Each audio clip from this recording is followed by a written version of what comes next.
guys go drag me for this, huh? Okay. So, of course, Kamala Harris has kind of run out of the press that is willing to believe what she has to say here in America. Really? So she's kind of turned to the foreign press, where she's starting to get a similarly hostile reaction. Here she sat down with a rather tense Australian interview. Watch. Are you still reluctant to criticize the former president? In what regard, please? Well, just in terms of that question. So you went on... What exactly would you like to ask? Be more specific, if you don't mind. Yeah.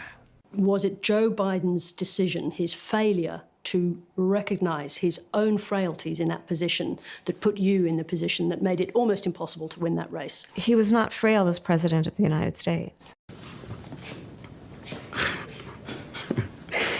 Really? You're lying.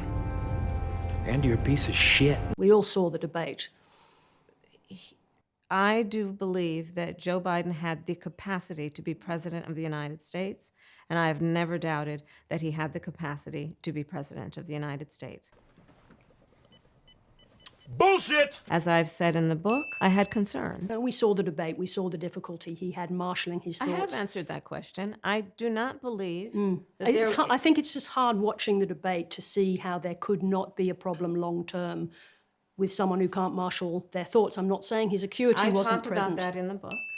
And you'll probably remember how I talked about that, what his travel schedule had been, timing of that debate. I talk about it extensively in the book. I'm not shying away from that. That's why I wrote it in the book, because I do know it's a question people have. I want to talk to the idiot who put that moron on the air. You describe this, I think it's one of the standout scenes in the book. One of the most difficult tasks a politician in the world can do, which is prepare for a US presidential debate against Donald Trump, perhaps the most difficult contender. Joe Biden called you. What happened?